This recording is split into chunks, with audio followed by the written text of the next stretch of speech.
Hello, thank you for sending me your run video. First thing I'm looking at is the side view, and what came to mind first was the cadence. I counted your steps for that full minute, and you're just under 80 steps. You're about 78 1-foot strikes a minute.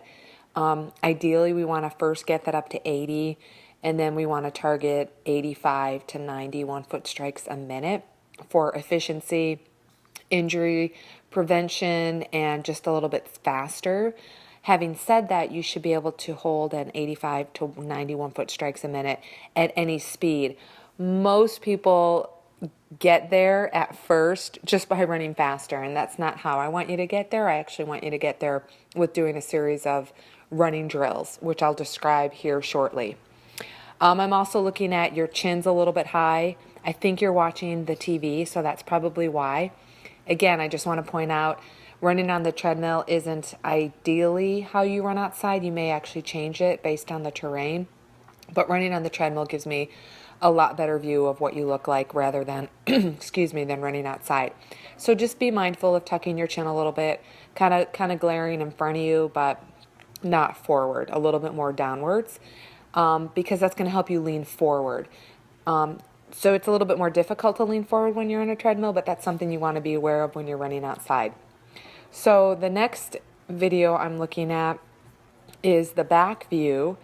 And from the back view, I can see your foot is supinating as you're bringing your heel up. So it doesn't supinate at landing, it actually supinates as you are bringing your heel back. And so you can see kind of your ankle going inwards. I don't know if you can change that. That may just be an anatomical thing, but it's something to be aware of. If you tend to have calf issues, ankle issues, that's probably the reason why. You may want to get a more supportive pair of shoes. Again, I'm not the shoe expert. I don't know, but that's something to get looked at a specific running shoe store, and they can do what's called a gait analysis on you and look at that into more further detail. So again, while you're watching these videos like I am, if you slow them down and you stop and pause them during the various phases of the running stroke, you'll see exactly what I mean. So moving on to the third video, what I'm looking at now is foot strike. Because the camera is very low to your foot, you appear to be landing flat foot, which is actually really good. Flat foot is pretty much what's called midfoot strike. So you're not landing too much on your toe. You're not landing on your heel either. That's actually really good. So really, in summary, the things to be mindful of are cadence, getting a quicker foot rate without necessarily having to go faster. I would be mindful of that supination, your heel or your ankle going inwards after landing when you're pulling your heel up.